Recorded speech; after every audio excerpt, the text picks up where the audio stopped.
എല്ലാവർക്കും ഗോകുലമാലയിലേക്ക് സ്വാഗതം. സുഭദ്ര അർജുനന്റെ പത്നി, ശ്രീകൃഷ്ണന്റെയും ബലരാമന്റെയും സഹോദരി. സുഭദ്ര മുൻജന്മത്തിൽ ആരായിരുന്നു? മുൻജന്മത്തിൽ നന്ദന്റെയും യശോദയുടെയും മകളായിരുന്നു സുഭദ്ര. ശ്രീകൃഷ്ണൻ ജനിച്ചപ്പോൾ അദ്ദേഹത്തെ കംസനിൽ നിന്ന് രക്ഷിക്കാൻ അച്ഛനായ വാസുദേവൻ കുഞ്ഞിനെ ഒരു കൊട്ടയിൽ കയറ്റി ഗോകുലത്തിലെത്തി. അവിടെ യാദവ വംശത്തിൽ നിന്നുള്ള തൻ്റെ ഉറ്റ സുഹൃത്ത് നന്ദന് കുഞ്ഞിനെ കൈമാറി. നന്ദഗോപരാകട്ടെ തൻ്റെ നവജാത ശിശുവായ പെൺകുട്ടിയെ വാസുദേവനും കൈമാറി. ഈ പെൺകുഞ്ഞ് യഥാർത്ഥത്തിൽ മഹാവിഷ്ണുവിൻ്റെ ദിവ്യശക്തിയായ യോഗമായയുടെ അവതാരമായിരുന്നു. അങ്ങനെ വാസുദേവൻ ആ കുഞ്ഞിനെ തിരികെ തടവറയിലേക്കും ദേവിയുടെ അടുത്തേക്കും കൊണ്ടുപോയി.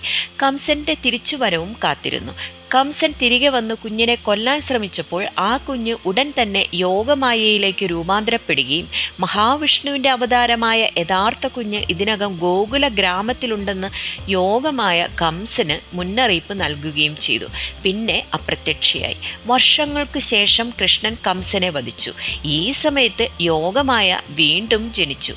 ഇത്തവണ വാസുദേവന്റെയും ആദ്യ ഭാര്യ രോഹിണിയുടെ മകളായാണ് ജന്മം കൊണ്ടത്. യോഗമായയുടെ ഈ അവതാരത്തിൽ അർജുനന്റെ പ്രിയപ്പെട്ട ഭാര്യയും വീരനായ അഭിമന്യുവിന്റെ അമ്മയുമായി സുഭദ്ര തിളങ്ങുകയാണ് ഉണ്ടായത്.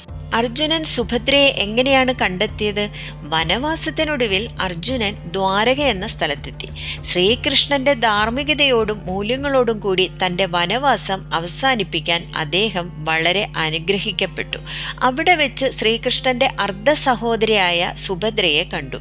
അദ്ദേഹം ആശ്ചര്യപ്പെടുകയും സുഭദ്രയുമായി പ്രണയത്തിലാവുകയും ചെയ്തു. അർജുനൻ സുഭദ്രയെ വിവാഹം കഴിക്കാൻ ആഗ്രഹിച്ചു. പക്ഷേ സുഭദ്രയുടെ സഹോദരൻ ബലരാമൻ തൻ്റെ സഹോദരിക്ക് വേണ്ടി ദുര്യോധനനെ തിരഞ്ഞെടുത്തതിനാൽ അദ്ദേഹത്തിന് വിവാഹം ചെയ്യാൻ കഴിയുമായിരുന്നില്ല. അർജുനൻ സുഭദ്രയോടുള്ള തൻ്റെ വികാരം ശ്രീകൃഷ്ണനോട് പറയുന്നു. അപ്പോൾ ഭഗവാൻ ശ്രീകൃഷ്ണൻ സുഭദ്രയെ തട്ടിക്കൊണ്ടുപോയി വിവാഹം കഴിക്കാൻ നിർദ്ദേശിക്കുന്നു. അർജുനൻ ആദ്യം പരിഭ്രാന്തനായി. പക്ഷെ അദ്ദേഹം സുഭദ്രയുമായി വളരെയധികം പ്രണയത്തിലായിരുന്നു. അതിനാൽ തന്നെ സുഭദ്രയെ അങ്ങനെ വെറുതെ വിടാൻ അദ്ദേഹം ഒട്ട് ആഗ്രഹിച്ചുമില്ല.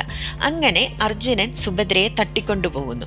അവർ പരസ്പരം വിവാഹം കഴിച്ചു. അതേസമയം ദുര്യോധനൻ യാദവ വംശത്തിൽ നിന്നുള്ള ആളായിരുന്നു. ഇതിൽ ക്ഷുഭിതരായ യാദവർ അർജുനെതിരെ നിയമ നടപടി സ്വീകരിക്കാൻ തീരുമാനിച്ചു. എന്നാൽ ഈ സമയം ബലരാമനെ ശ്രീകൃഷ്ണ ഭഗവാൻ കാര്യങ്ങൾ പറഞ്ഞു മനസ്സിലാക്കുകയും യാദവരെ ശാന്തരാക്കുകയും ചെയ്തു. അങ്ങനെ സുഭദ്രയും അർജുനനും വളരെ കാലം തൻ്റെ മകനുമായി സുഖമായി വാണു.